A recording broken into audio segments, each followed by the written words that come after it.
alveolar ventilation and the rate of ventilation has a strong effect on the concentration of oxygen, the partial pressure of oxygen that is present in the alveoli, the partial pressure of carbon dioxide present in the alveoli, as well as its effect on the blood if we assume that we have a normal rate of gas exchange. If we look at this graph, I want you to look carefully at the relationship that this graph reveals.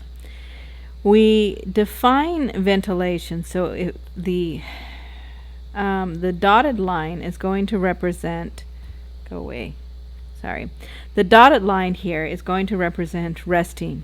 Let's say this would be my resting or my tidal volume, right? So my quiet breathing.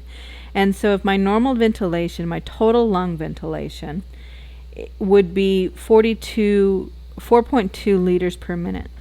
Okay, this would be my normal tidal breathing. And again, this is for the average 70 kilogram man, right?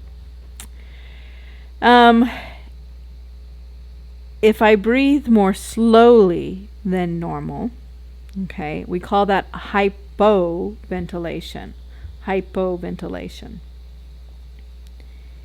If I breathe more rapidly than normal, we call that hyperventilation. Now take a close look at the oxygen and carbon dioxide levels. So let's follow this along here. If we look at the partial pressure of oxygen at normal ventilation, in this particular graph it has it as being just a little tiny bit below 100. Okay. If we look at the partial pressure for carbon dioxide at the 4.2 liters per minute, it has us at 40 millimeters of mercury. I don't like my dotted line up here, so we're going to do a little better job here. Because it's really just right there below that 100 there. Okay. And so look at those values. That would be normal. And now let's look at those values if we hypoventilate. We're not breathing at a normal rate. We're breathing slower than normal. We might do this for a very reasonable, physiologically relevant reason, such as you go to sleep. Go to sleep, you need less oxygen, so it's okay to hypoventilate, to breathe more slowly when you are sleeping. And so following that along, if we were to look at, let's say we were to drop our respiratory rate to, let's just make this easy. It really, when you sleep, it doesn't drop that much lower, but anyway, to illustrate my point, and now we're going to follow this point here for my oxygen. My oxygen levels would drop down to a partial pressure of approximately almost 70. And my carbon dioxide levels would change to a point where we're almost at just a little below 60. Okay. If your breathing is too slow, okay, we might actually see a change in the relationship between oxygen and carbon dioxide. But in general, you're going to notice, and I'm hoping you're noticing this, is that there is an inverse relationship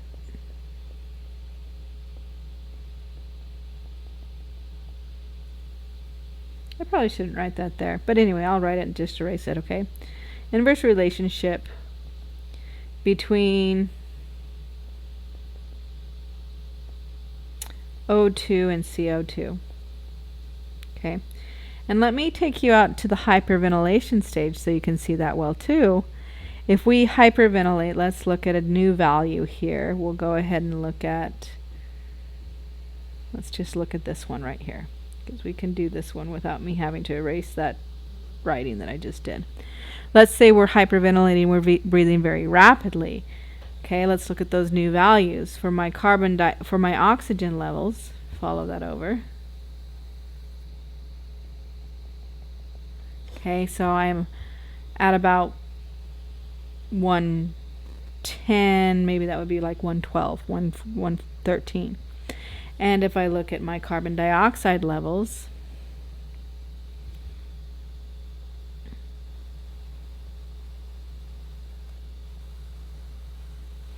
so maybe that's 120, or that's 25. What I want, my point is here is that if you notice that this, looking at this graph, you should notice, I hope, that when oxygen, my partial pressure of oxygen increases, that means that generally speaking, my partial pressure for CO2 is going to decrease.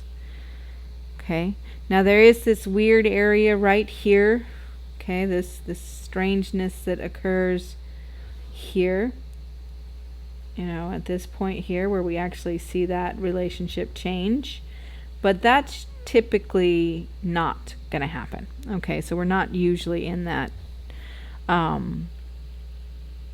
range, really. But yeah, we're just not. So moving back over here, I want to talk a little bit then, you know, some things that are going to affect alveolar ventilation.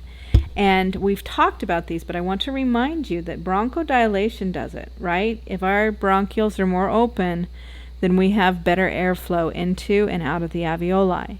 And consequently, that's going to improve alveolar ventilation. And then respiratory rate is what we're actually looking at over here. This is reflecting the relationship in respiratory rate.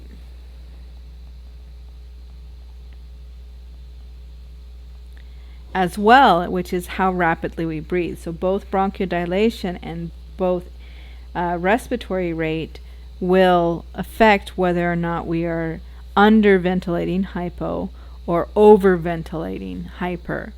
Okay, and so that's, you know, a pretty important concept to really wrap your mind around and to understand. And by the way, increased respiration also includes deeper respiration. We breathe faster, because you can breathe fast and shallow, or you can breathe fast and deep, like you do when you're exercising. And to illustrate my point then on how ventilation is going to affect the concentrations here, if I am breathing rapidly, okay, let's just look at the alveoli for just a minute now. And if I'm breathing rapidly, if normally I have 40 millimeters of mercury, this would be at rest, so quiet breathing. At quiet breathing, I have 40 millimeters of mercury of CO2 in my lungs, partial pressure CO2. Then what I would actually see or expect to see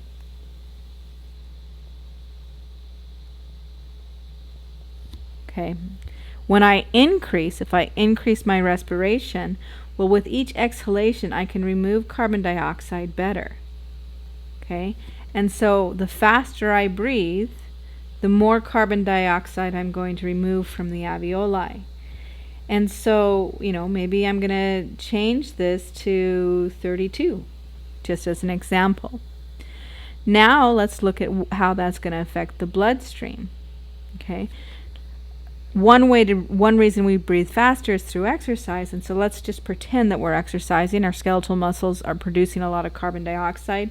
So maybe we've got like 50 millimeters of mercury for my partial pressure of CO2 coming from my heart side. So this would be the arterioles that are carrying the blood to the lungs. And it's traveling in this direction. Well, as I encounter the alveoli, the carbon dioxide, let's go ahead and put it in blue since that's what we're using. Carbon dioxide is going to move into my alveoli and then very quickly be removed from the body by each exhalation. Okay, each exhalation there. And then because we're going to reach a state of equilibrium, if I were to look at my partial pressure of carbon dioxide as it leaves the lungs, it's going to be equal to 32 millimeters of mercury, because we're going to have to be matchy-matchy here, because we're going to be reaching close to equilibrium. It may not be exactly equilibrium, depends on how fast the blood is flowing, but close to equilibrium. And so as a consequence, what we're essentially doing here is alternating dramatically the amount of carbon dioxide in the bloodstream. And you can do the same thing with oxygen. You can walk yourself through that. If I breathe faster and deeper, hyperventilation, well, with each inhalation, I'm bringing in more oxygen. So if normal is a partial pressure of 100 millimeters of mercury for oxygen, when I am breathing much faster, my partial pressure for oxygen might be equal to, let's just say 115. And my oxygen is going to diffuse into my bloodstream, so that when I actually would leave the lungs, my partial pressure of oxygen in my bloodstream would be 115 millimeters of mercury. Okay, or at least close to that as we reach equilibrium. Play with this. Walk yourself through hypothetical situations. Play with this. Play with it with increased respiratory rate. Also play with it with increased bronchodilation. And let me even jot that down. Practice. Because again, I want this to be second nature for you. Okay, I want this to be second nature for you. So, practice what happens if bronchodilation occurs. What happens if we get bronchoconstriction?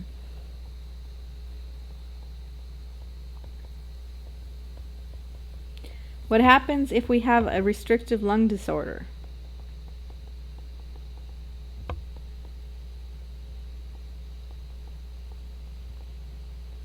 What happens if we have an obstructive lung disorder?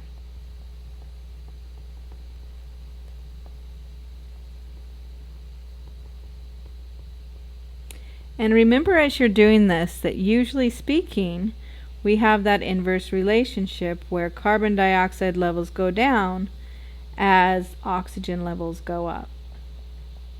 Okay.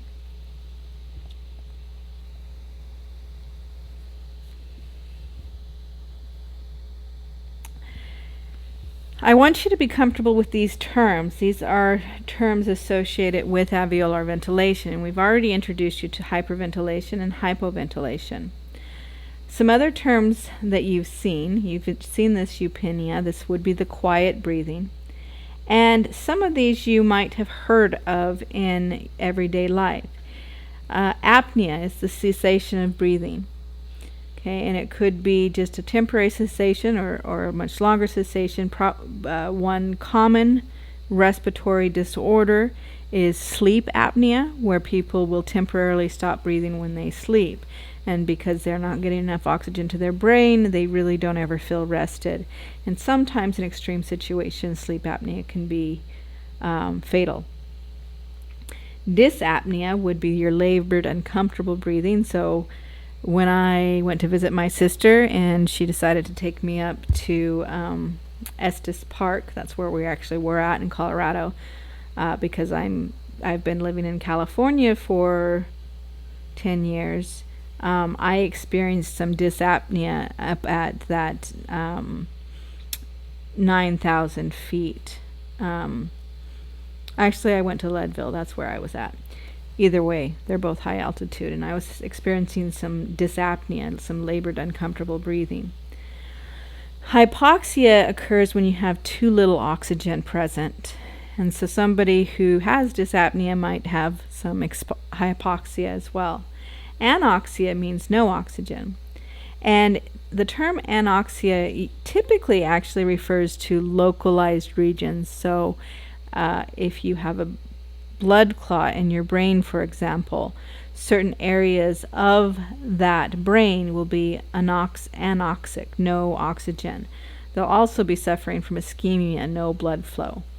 And then we have these terminology. This is kind of a funny one. Hypercapnia and hypocapnia refers to the amount of carbon dioxide that you have in our bloodstream. You should know those vocabulary words so that I can use them in writing. I'm not necessarily going to say, what is the definition of eupenia, but if I use those in my vocabulary as I write my exam questions, I would hope that you would know what those mean.